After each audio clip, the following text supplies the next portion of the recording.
Hey everyone, so here is another PPT on Emily Dickinson as a poetess of nature and love. So, the points we will cover here are about the poetess, then introduction and headings and conclusion, as we always do. So, here we go about the poetess.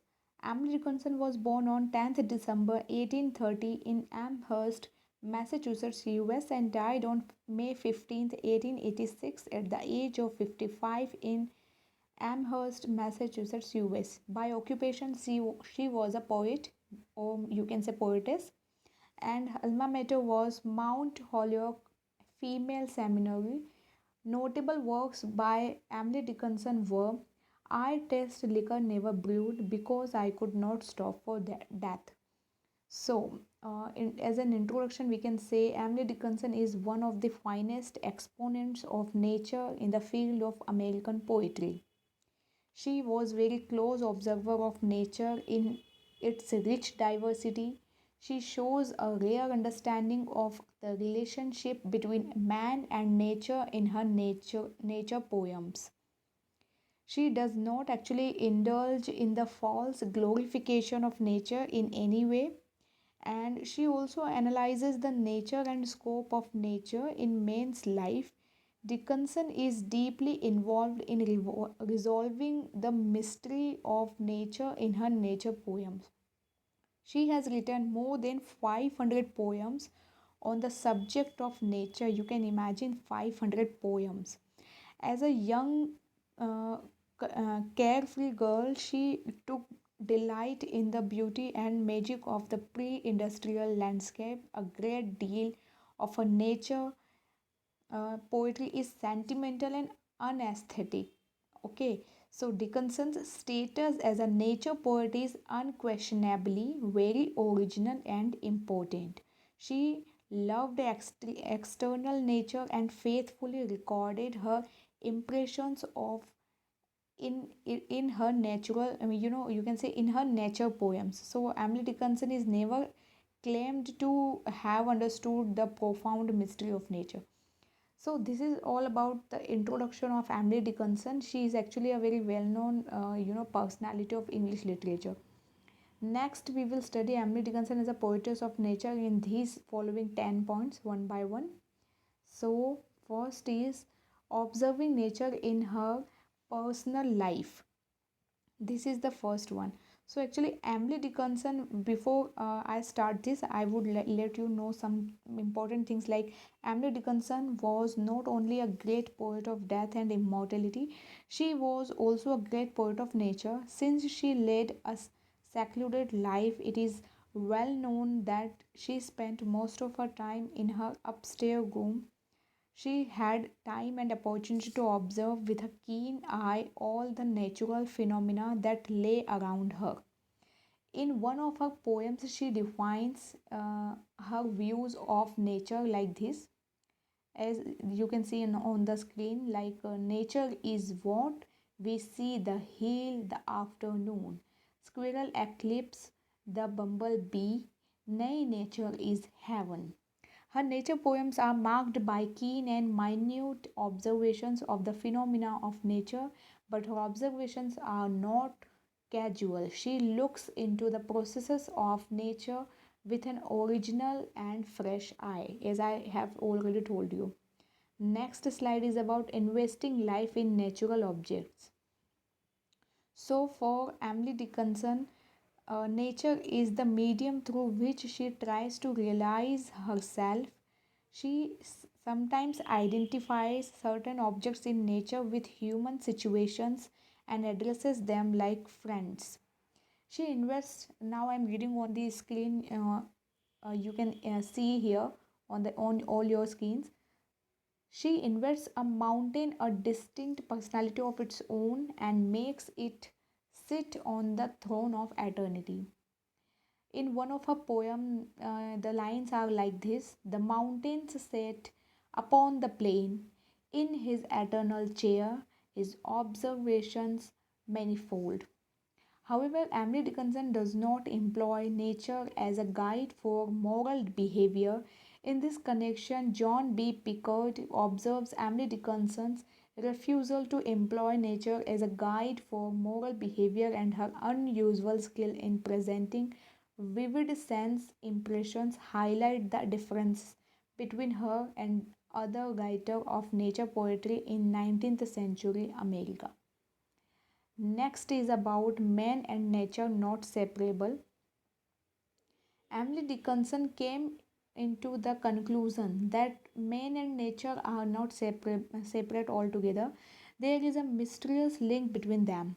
The changes in the moods of nature brings changes in the thoughts of man as well. As we all can see in our day-to-day life, that the changes in nature also changes our mood. If it is rainy season, so our mood is changed. If it's winter and also it's our mood is changed completely, so we can connect poetess views in this regard. These changes can't be explained rationally, as she says in one of her exquisite lyrics. A light exists in spring not present on the ear at any other period when March is scarcely here.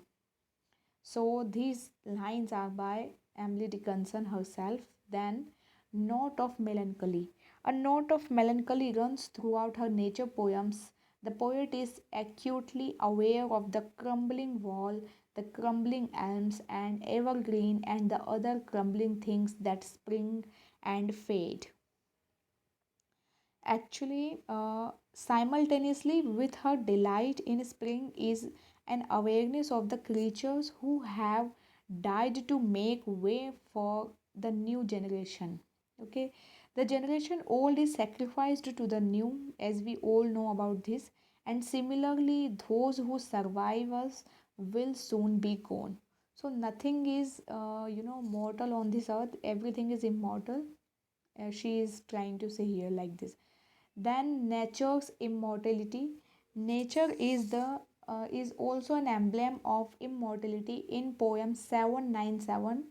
The pine at my window is an emblem of immortality. It is one of God's introductions to be hallowed accordingly. Though it is merely a pine tree to be bird, and the farmer to the speaker, it is sacred. So we can say here that nature itself is the royal infinity, and nature surpasses the teachings of science and religion in matters divine. Next slide is about nature in a flux. Emily Dickinson loves nature for its ever changing nature. For Dickinson, nature is not static but a dynamic phenomenon. It is always in a state of flux. She visualizes a sense of continuity in the universe. Renewal by decay is nature's principle. For her, nature's lessons is the endless emergence after death. I would love to means add some more lines regarding nature in a flux, as means concerned by the our great poetess Emily Dickinson. Nature is not static but a dynamic phenomenon. Dickinson finds continuity in life as well as nature. In the fate of organic life, she saw the fate of human life. For her, nature's lesson was the endless coming of life from death. The old generation is sacrificed to the new. This is how the life is continued. Nothing is permanent in the nature or human life. This constitutes is beauty and endless fascinations. So overall, we can say here that as we all know that nothing is permanent in this universe. Everything is for a temporary reason or temporary purpose. Next slide is about divinity of nature. Emily Dickinson reposes her absolute faith in the divinity of nature. Nature is an emblem of immortality for her. She spiritualizes nature and discovers God in it. The poem The Pine at My Window stands for immortality. So, this is about the nature, divinity of nature, with reference to Emily Dickinson. Next slide is about music of nature. Man can't totally grasp nature music. It is highly elusive and is beyond human understanding. There are rhythms and principles of organizations that are beyond the human ability to perceive or differentiate. Next is philosophical nature poems. Actually, she has written some philosophical nature poems. So, Dickinson's philosophical nature poems look outward and inward with equal intensity. Emily Dickinson believes that man's contact with nature improves his mind and heart, it purifies the mind and adds to its creative potential. Next is transcendental approach to nature. Emily Dickinson believes that a mystical bond exists between man and nature, and that nature reveals to man things about mankind and the universe. She has always shown deep respect for the mystery of nature. She has further admitted that wisdom gained through nature can never be logically explained in words. She has further asserted that all things divine can be discovered in the heart of nature. She prefers the anti intellectual approach to nature, which will keep its magical beauty for her. For her, nature is what we see. She holds that nature is knowledge itself, which surpasses our ability to express. And at last, as conclusion, we can say Emily Dickinson assigns a vital position to nature in her poetry. She considers nature to be the most dependable companion of man. She finds ecstasy in the heart of nature.